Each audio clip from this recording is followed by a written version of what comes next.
everyone. Summer season முடிஞ்சு rainy season start ஆயிருச்சு. உங்க ஊர்லலாம் மழை வந்துச்சுங்களாங்க ஃப்ரெண்ட்ஸ்? எங்க ஊர்ல சூப்பராகவே மழை வந்துச்சு. இந்த மாதிரி நம்ம உலகத்துல சீசனல் சேஞ்சஸ், அதாவது கிளைமேட்டிக் சேஞ்சஸ் நடக்கிறதுக்கு முக்கியமான காரணங்களா நிறைய நம்ம உலகத்துல இருக்கு. அதுல ரொம்ப முக்கியமான காரணம் தான் கிளேஷியர்ஸ், அதாவது பனிப்பாறைகளுங்க ஃப்ரெண்ட்ஸ். இந்த பனிப்பாறைங்க ஏதோ ஒரு பக்கத்துல இருக்கும், அப்பப்ப கொஞ்சம் மெல்ட் ஆகும், இவ்வளவுதானே ஃப்ரெண்ட்ஸ் நமக்கு தெரியும். ஆனா உண்மையை சொல்லணும்னா இந்த பனிப்பாறைங்க தான் நம்ம உலகத்தோட ஏசின்னே சொல்லலாங்க ஃப்ரெண்ட்ஸ். புரியல? அதாவது நம்ம உலகத்தை சன்லைட்ல இருந்து பாதுகாத்து நம்ம உலகத்தை கூலா வச்சிருக்கிறதே இந்த பனிப்பாறைங்க தாங்க ஃப்ரெண்ட்ஸ். அது மட்டும் இல்ல, நம்ம பனிப்பாறைங்க தான் நம்ம உலகத்தோட லேண்ட்ஸ்கேப்ஸை நல்ல ஷேப்பன் பண்ணி வைக்குது. அதாவது இதுதான் நம்மளோட எர்த்ஸ் நேச்சுரல் புல்டோசர்னே நம்ம சொல்லலாங்க ஃப்ரெண்ட்ஸ்.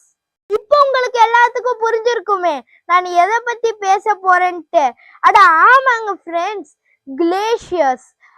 அதை பத்தி தான் நான் இந்த வீடியோல டீட்டெயிலா உங்களுக்கு சொல்ல போறேன். அதுக்கு முன்னாடி நான் போடுற வீடியோஸ் எல்லாம் உங்களுக்கு பிடிச்சிருக்கா, இல்லை நான் ஏதோ இம்ப்ரூவ் பண்ணணுமான்னு கமெண்ட் பண்ணுங்க.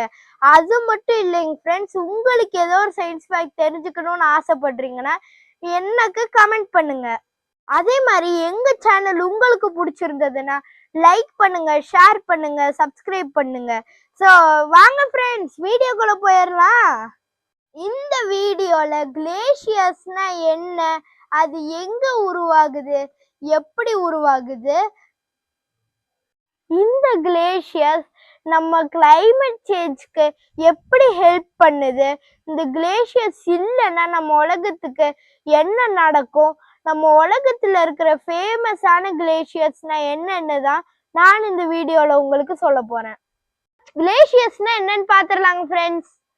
Glaciers are the huge slow moving ice mountains.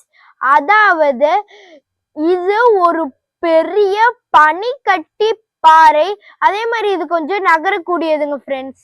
அடுத்தது இது எங்க உருவாகுதுன்னு பார்த்துடலாமாங்க ஃப்ரெண்ட்ஸ். கிளேஷியர்ஸ் உருவாகணும்னா அந்த இடம் ரொம்ப சில்லுன்னு வருஷம் பூரா இங்க பனி கொட்டிட்டே இருக்கணுங்க ஃப்ரெண்ட்ஸ். இந்த மாதிரி விழுகிற ஸ்னோ, ஒரு சில ஸ்னோ மெல்ட் ஆயிடும், ஒரு சில ஸ்னோ மெல்ட் ஆகாது. இந்த மெல்ட் ஆகாத ஸ்னோ மேல புது ஸ்னோ வந்து விழுந்து விழுந்து அதோட வெயிட் வந்துட்டு அந்த பழைய ஸ்னோவை அமுக்கும். இந்த ப்ரெஷர் காரணமா அந்த பழைய ஸ்னோ டைட்லி பேக்ட் ஐஸா மாறிடும். இப்படி உருவான அந்த டைட்லி பேக்ட் ஐஸ் ரொம்ப வருஷத்துக்கு இருந்தாதான் அது கிளேஷியர்ஸா உருவாகுங்க ஃப்ரெண்ட்ஸ். இந்த மாதிரி உருவாகிற கிளேஷியர்ஸ்ல இருக்கக்கூடிய தண்ணி 70% ஃப்ரெஷ் வாட்டருங்க ஃப்ரெண்ட்ஸ், அதாவது நம்ம குடிக்கிற தண்ணி. இவ்வளவு நேரம் கிளேஷியர்ஸ் எப்படி உருவாகுதுன்னு பார்த்தோம். இப்ப அந்த கிளேஷியர்ஸே எங்க உருவாகுதுன்னு பார்த்துடலாமாங்க ஃப்ரெண்ட்ஸ். கிளேஷியர்ஸ் உருவாகிறதுக்கு அந்த இடத்துல 3 கண்டிஷன்ஸ் இருக்கணும். நம்பர் 1, அந்த இடத்துல ஸ்னோ வருஷம் பூரா பெஞ்சிட்டு இருக்கணும். நம்பர் 2, அங்க டெம்பரேச்சர் ரொம்ப சில்லுன்னு இருக்கணும். நம்பர் 3, அங்க விழற ஸ்னோ மெல்ட்டே ஆகக்கூடாது. சொல்லணும்னா நம்ம ஃப்ரிட்ஜில் இருக்கிற ஃப்ரீசர் மாதிரி இருக்கணும். இந்த கண்டிஷன்ல ஒண்ணு மவுண்டெயின்ல இருக்கும், இல்லைன்னா போலார் ரீஜன்ல இருக்கும். ஸோ நம்ம மவுண்டெயின்ஸ்னு பார்த்தோம்னா Himalayas, Alps, Andes and Kilimanjaro, இங்கதான் கிளேஷியர்ஸ் நிறைய இருக்கும். ஸோ போலார் ரீஜன்ஸ்னு நம்ம பார்த்தோம்னா Antarctica, Greenland and Arctic region, இங்கதான் நம்ம கிளேஷியர்ஸ் நிறைய உருவாகுங்க ஃப்ரெண்ட்ஸ். ஸோ இப்ப இப்போ இந்த கிளேஷியர்ஸ் நம்ம கிளைமேட் சேஞ்சுக்கு எப்படி ஹெல்ப் பண்ணிட்டு இருக்குதுன்னு பார்க்க போறோம். ஃப்ரெண்ட்ஸ், இப்ப கிளேஷியர்ஸ் தான் நம்ம உலகத்துல ஆல்பிடோ எஃபெக்ட பண்ணிட்டு இருக்கு. அது என்னன்ட்டு இப்ப நான் உங்களுக்கு சொல்றேன். ஆல்பிடோ எஃபெக்ட்னா என்னடா அப்படின்னு நீங்க என்கிட்ட கேக்குறது எனக்கு புரியுது. நீங்க இருங்க, நானே உங்களுக்கு சொல்லிடுறேன். ஆல்பிடோ எஃபெக்ட்னா எந்த அளவு அமௌண்ட் ஆஃப் சன்லைட் நம்ம உலகத்துல அப்சர்வ் ஆகுதோ அந்த அளவு அமௌண்ட் ஆஃப் சன்லைட் அது ஸ்பேஸ்க்கு ரிஃப்ளெக்ட் பண்ணி விடுறது தான் ஆல்பிடோ எஃபெக்ட். அப்படி பார்க்கும்போது லேண்ட், ஓஷன், ஃபாரஸ்ட்லாம் சன்லைட்டை அப்சர்வ் தான் பண்ண முடியுமே தவிர ரிஃப்ளெக்ட் பண்ண முடியாது. ஆனா நம்ம கிளேஷியர்ஸால தான் அதை ரிஃப்ளெக்ட் பண்ண முடியுங்க ஃப்ரெண்ட்ஸ். ஸோ கிளேஷியர்ஸ் தான் ஒயிட், ஷைனி அண்ட் பார்க்க ரொம்ப பியூட்டிஃபுல்லா இருக்கும். ஸோ எந்த சர்ஃபேஸ் ஒயிட் கலர்ல இருக்கோ அதாலதான் சன்லைட்டை ரிஃப்ளெக்ட் பண்ண முடியுங்க ஃப்ரெண்ட்ஸ். இப்போ உங்களுக்கு புரிஞ்சிருச்சா? கிளேஷியர்ஸ் தான் நம்ம உலகத்தோட டெம்பரேச்சரை கூல் டவுன் பண்ணி நம்ம உலகத்தை ஏசி போட்ட மாதிரி வச்சுக்கோங்க ஃப்ரெண்ட்ஸ். அடுத்தது என்ன பார்க்க போறோம்னா, இந்த கிளேஷியர்ஸ் நம்ம உலகத்துல சப்போஸ் இல்லைன்னா நம்ம உலகத்துக்கு என்ன நடக்குங்கிறது தான் இப்ப நான் உங்களுக்கு சொல்ல போறேன். நம்பர் 1, இந்த கிளேஷியர்ஸ் எல்லாம் மெல்ட் ஆச்சுன்னா சீ லெவல் இன்க்ரீஸ் ஆகி நம்மளுக்கு ஃப்ளட் வந்துடும். நம்பர் 2, எர்த் ரொம்ப ஹாட் ஆயிடும். ஏன்னா ஆல்பிடோ எஃபெக்ட் பண்றதுக்கு தான் கிளேஷியர்ஸை தவிர வேற எதுவும் இல்லை எங்க ஃப்ரெண்ட்ஸ். Number 3, water shortage.